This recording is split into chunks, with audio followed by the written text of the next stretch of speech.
पूजनीय सुशीला साहेब की जय।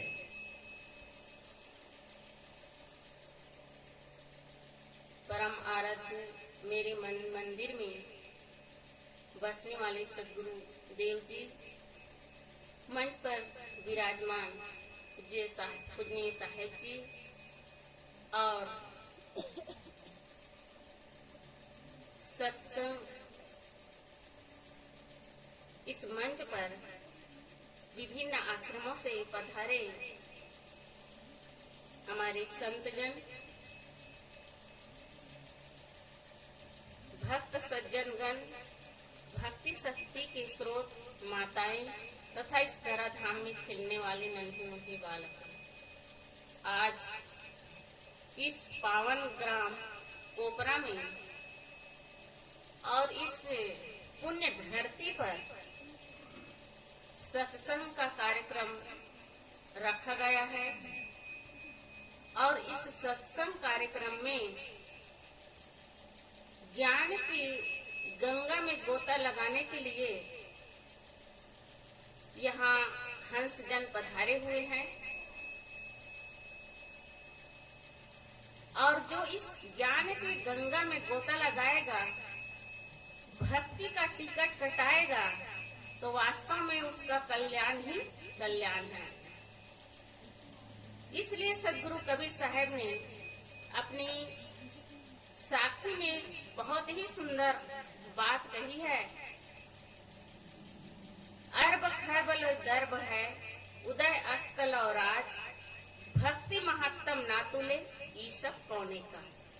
सदगुरु कबीर साहब कहते हैं कि चाहे जिसके पास अरबों खरबों की संपत्ति हो और पूरी धरती पर ही वो राज करते हो, शासन चलाते हो, लेकिन उसके पास में अगर भक्ति नहीं है, विनम्रता नहीं है, दया भाव नहीं है, तो वह किस काम के है।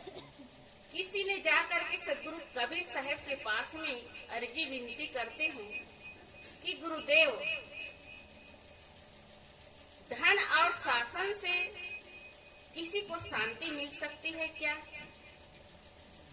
या किसी का कल्याण हो सकता है क्या? सदगुरु कबीर साहब साफ उत्तर देते हैं कि धन और शासन से किसी का कल्याण नहीं हो सकता है, किसी को शांति नहीं मिल सकती, क्योंकि धन का अपना महत्व होता है। धन से आदमी धर्म कमा सकता है, पुण्य का काम कर सकता है, गरीबों का रक्षा कर सकता है और पूरी जनता की सेवा हो सकती है।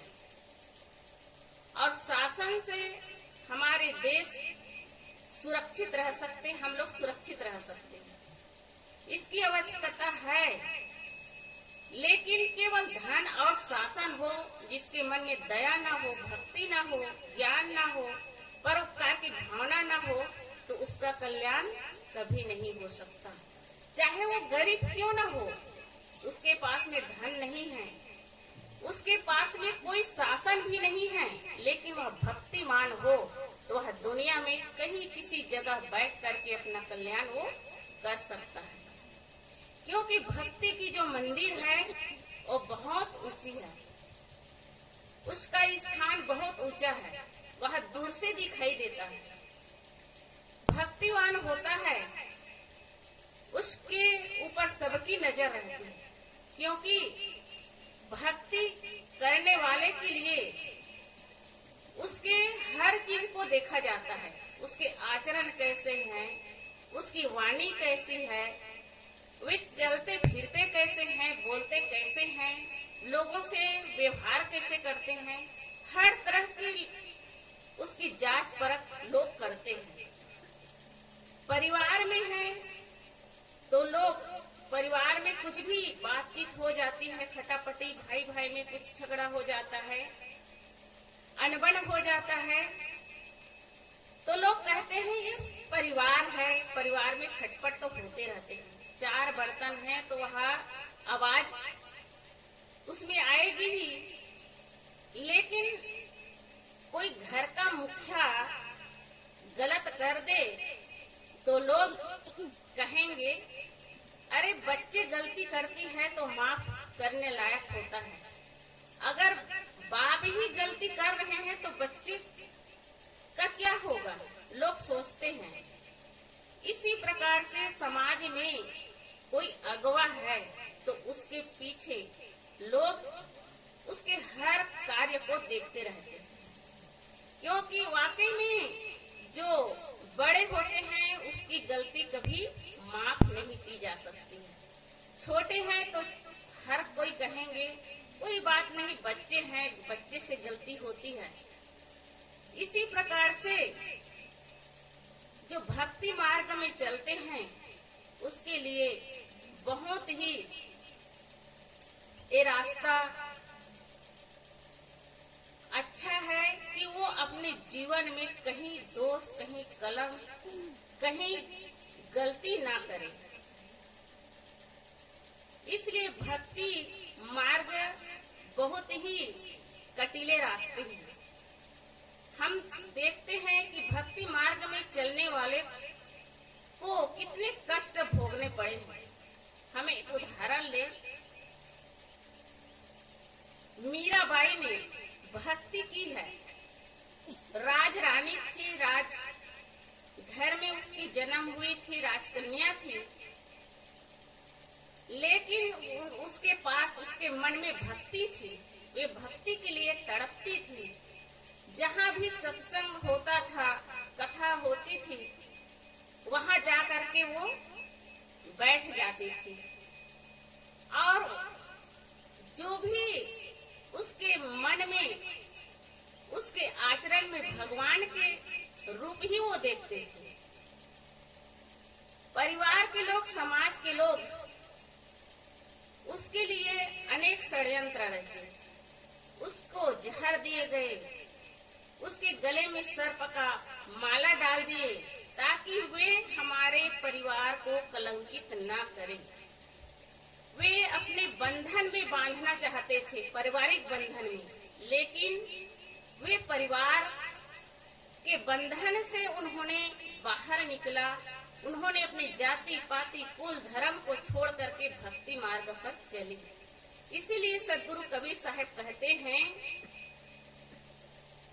कि क्रोधी कामी लालची इससे भक्ति न होए, भक्ति करे कोई सूरमा जाति धर्म कुल होए। जो अपनी धर्म कुल जाति और काम क्रोध लालच को छोड़ करके जो भक्ति के मार्ग पर चलते हैं वही आगे बढ़ सकते हैं। भक्ति के मार्ग में आकर के अगर कामी है, क्रोधी है, लालची है तो भक्ति के नाम में कलंक बन जाएगा। इसलिए भक्ति का मार्ग कटीला होता है। भक्ति करने वाले को कष्ट तो मिलते हैं, लेकिन वे आगे वही बढ़ सकते हैं जो कटीले रास्ते को पार करते हैं। तो भक्ति कैसी होनी चाहिए? साहब कहते हैं कि भक्ति आग के समान होनी चाहिए। कहते हैं कि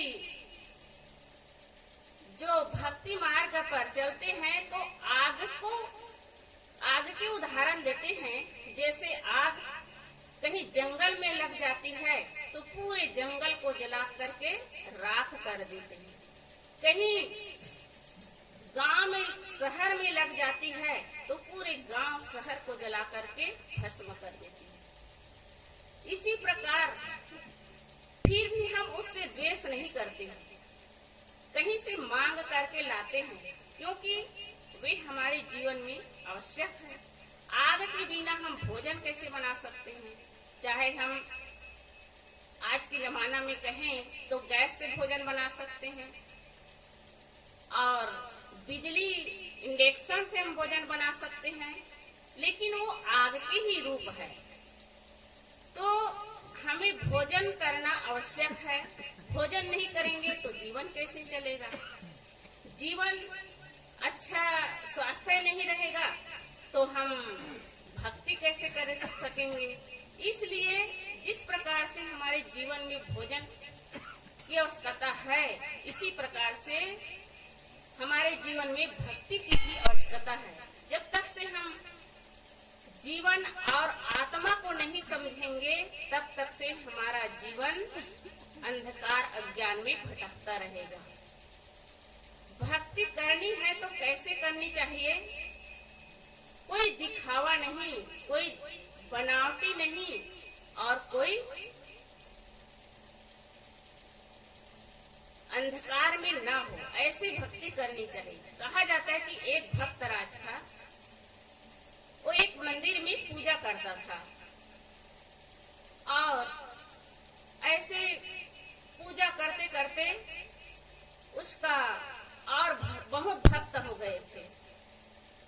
लेकिन वे इतने थे कि वे हर 4-5 दिन में अखंड रामायण करता था और इतना जगह जगह स्पीकर, लाउड स्पीकर लगाए थे, इतने फुल आवाज में आधी आधी रात तक से वे भजन कीर्तन करते थे।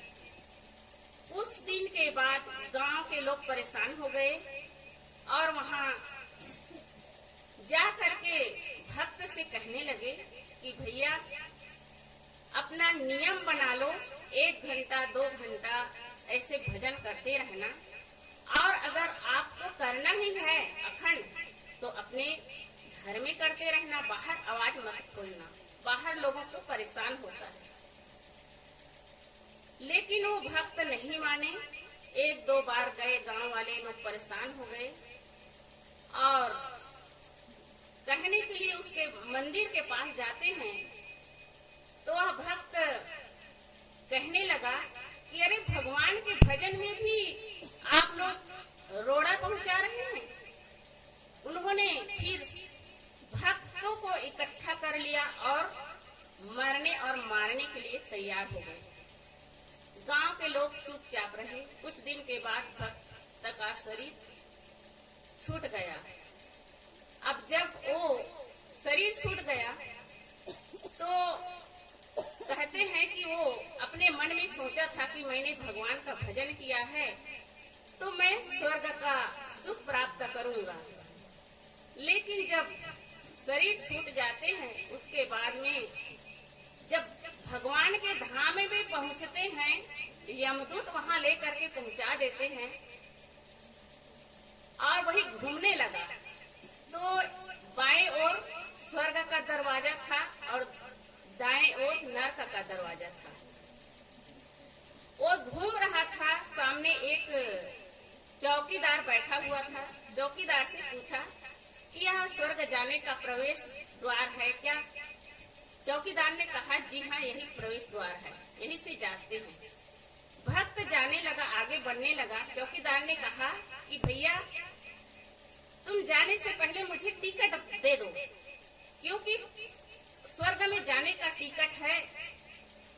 भक्त ने कहा अरे मुझसे टिकट मांग रहे हो, मुझे नहीं पहचान रहे हो? मैं तो भक्त हूँ, पुजारी हूँ मंदिर का, बड़ा मेरा नाम चल रहा है, बच्चे बच्चे मुझे जानते हैं, तुम नहीं जानते? उसने कहा होंगे, भक्त होंगे, पुजारी होंगे, लेकिन मेरा काम है जब तक से मुझे टिकट नहीं दोगे मैं अंदर जाने नहीं दूंगा। तो चौकीदार को धक्का मार करके वो अंदर जाना चाहा। चौकीदार ने कहा कि तुम यहीं रुक जाओ। फिर उसको पकड़ लिया, एक चपरासी को बुलाया और कहा कि इसको ऑफिस में ले जाओ। वहाँ एक देवता लेखा जोखा कर रहा था, अपने फाइल देख रहे थे सिर नीचे करके। फिर वहाँ ले गया तो वहाँ हाथ जोड़ करके भक्तराज कहने लगे अरे आप तो लगते हैं कि आप भगवान कार्तिकेय हैं, लेखा जोखा कर रहे हैं। वह देवता ने कहा तुम मेरी प्रशंसा मत करो, मैं कोई कार्तिकेय नहीं हूँ, मैं तो लेखा जोखा करने वाला हूँ और तुम यहाँ आकर के मुझे मेरी प्रशंसा कर रहे हो। उन्होंने कहा कि मेरा तो जीवन धार्मिक जीवन जी रहा हूँ, मैं तो स्वर्ग का द्वार प्रवेश करने जा रहा हूँ। लेकिन मुझे जाने नहीं दिया, रोक दिया। वह देवता ने कहा कि अरे तुम कौन सा अच्छा काम किए हो, तुम स्वर्ग में जाना चाहते हो? तो कहने लगा कि मैं तो अपने जीवन में भजन कीर्तन कर रहा हूँ, न मैं चोरी किया हूँ, न मैं झूठ बोला हूँ, न मैं गलत काम किया हूँ। मेरे कर्म तो इतने अच्छे हैं कि आप आंख मूंद करके मुझे स्वर्ग में भेज सकते हैं। उसने कहा जितना अपने आप को तुम समझ रहे हो भक्त जी, वैसे तुम्हारा कर्म नहीं है। उन्होंने फिर अपने भक्त को कहा कि तुम्हारा कर्म अच्छा नहीं है, तुम जाओ, और सीधा भगवान के दरबार में उसको भेज दिए। जब भगवान के दरबार में भेज दिए तो भगवान वहाँ मौजूद थे। रास्ते में जाते जाते भक्तन में बड़ा स्तुति भजन करते करते जा रहे थे। इतने में भगवान भी उसके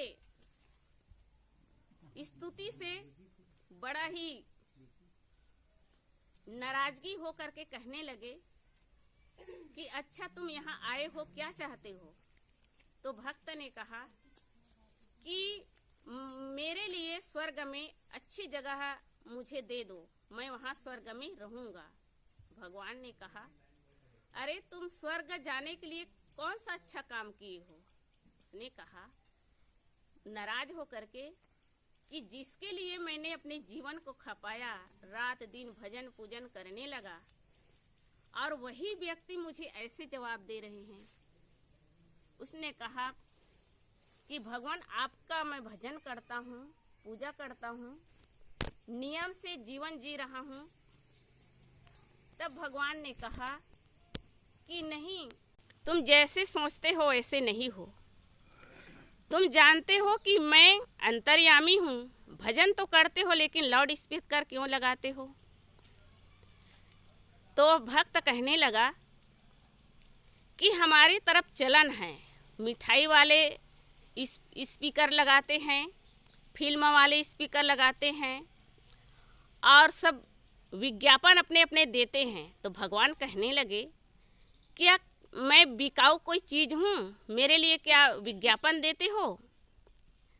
तब वह भक्त ने नाराज होकर के कहने लगा कि भगवान आपके जो गुण हैं, आपका ज्ञान है, लोगों के कान पर पड़ेंगे तो अच्छा ही संदेश तो पहुँचेगा ही। तब भगवान ने कहा कि तुमने गलत काम किया है, तुमने हत्या किया है। तब भक्त ने कहा कि आप भगवान होकर के झूठ बोल रहे हो, मैं किसी का हत्या नहीं किया हूँ। मैंने अपने जीवन में कभी चोरी नहीं की, कोई झूठ नहीं बोला। हमारे मंदिर में और बहनें आती थी, उसको मैं बहन के समान, बेटी के समान, माता के समान मानता था, और मेरे जीवन में कुछ भी मैंने गलती नहीं किया है। आप भगवान होकर के झूठ बोलते हैं, आपको ऐसे झूठ बोलना शोभा नहीं देता। तब भगवान ने कहा, अधेड़ उम्र के एक व्यक्ति को बुलाया और कहा कि इसको तुम पहचानते हो? भक्त ने कहा हाँ मैं पहचानता हूँ, हमारे गांव के ये रामनाथ मास्टर है, पिछले वर्ष इनका शरीरांत हो गया था। तब भगवान ने कहा कि तुम्हारी मृत्यु कैसे हुई? रामनाथ ने कहा कि मैं बीमार पड़ गया था, डॉक्टर ने बोला था कि तुम्हें आराम की ज़रूरत है, तुम आराम करना और तुम्हें ठीक से नींद आनी चाहिए। लेकिन ये भक्त जी ने इतने लाउड स्पीकर बजाया, मुझे नींद नहीं आई, सोना हराम, चैन हराम, चैन से रहना हराम हो गया। इसलिए मैं ज़्यादा बीमार पड़ गया और धीरे धीरे तीसरे चौथे दिन में मेरा शरीरांत हो गया। तब भगवान कहने लगे, देखो तुम्हारे कारण ही यह मर चुका है। फिर दूसरा व्यक्ति को बुलाया, एक लड़का था, उसको बुला करके कहने लगा कि ये कौन है, तुम जानते हो? तब उसने कहा कि हाँ, ये सुरेश है। इसने क्यों मरा? तब वह लड़का बताया कि मंदिर के पास में ही मेरा घर था और मैं पढ़ रहा था। परीक्षा के समय में भी महाराज जी ने, भक्त जी ने फुल आवाज में स्पीकर बजाता था और मैं पढ़ नहीं पाया, फेल हो गया, इसलिए मैं आत्महत्या कर लिया। तब भगवान ने कहा कि तुमने देखो कितनी गलती की है, दूसरे के मन को नहीं समझ पाया, दूसरे के सुख को नहीं समझ पाया। तुम अपने सुख के लिए, अपने स्वर्ग जाने के लिए तुमने स्पीकर बजाया, भजन किया, दूसरे का दिल दुखाया। ऐसे नहीं करना चाहिए, तुम हत्यारे हो। ऐसे पकड़ करके फिर उसको नरक में ढकेल दिया। तो इस प्रकार से भक्ति तो करते हैं, लेकिन भक्ति के नाम पर दिखावा करते हैं और दूसरे के मन को नहीं समझ पाते, तो ऐसी भक्ति हमें फलित नहीं होती है, हमारा उससे कल्याण नहीं होता है। इसलिए भक्ति करें तो किस तरह से करें? जिस प्रकार से सबरी, मीरा ने भक्ति की है, अपने जीवन में अनेकों कष्ट उठा करके भक्ति मार्ग से कभी भी पैर पीछे नहीं किए। दूसरे के दिल को समझे, अपने अपमान सह करके दूसरे को सम्मान दिया, अपने कष्ट सह करके दूसरे को सुख दिया। तो जो भक्तिवान होते हैं वे अपने जीवन में स्वयं कष्ट उठा करके दूसरे को सुख देते हैं, दूसरे के हित चिंतक बनते हैं, वही भक्ति मार्ग पर आगे बढ़ सकता है। इसलिए हम अपने जीवन में भक्ति के मार्ग को न छोड़े। कभी भी अपने जीवन में कोई भी हानि हो जाए, कुछ भी हमारे जीवन में घटना घटे, तो पर भी हम अपने जीवन में भक्ति मार्ग को न छोड़े। जब तक से हम भक्ति मार्ग पर चलते रहेंगे, हमारा जीवन सुखमय होगा, हमारी आत्मा को शांति मिलेगी और हम अपने जीवन में अच्छा कर्म करके आत्म शांति प्राप्त करके इस दुनिया से चले जाएंगे। तो हमें अपने जीवन में भक्ति मार्ग को कभी भी नहीं छोड़ना चाहिए, किसी भी परिस्थिति में कभी नहीं छोड़ना चाहिए। भक्ति का मार्ग होता है अपने जीवन में शांति मिलना। इसलिए अपने जीवन में भक्ति मार्ग पर आगे बढ़े, अपना जीवन को शांति में बिताए। इसी शुभ कामना के साथ मैं अपनी वाणी को यहीं पर विराम देती हूँ। बोलिए सद्गुरु देव की जय।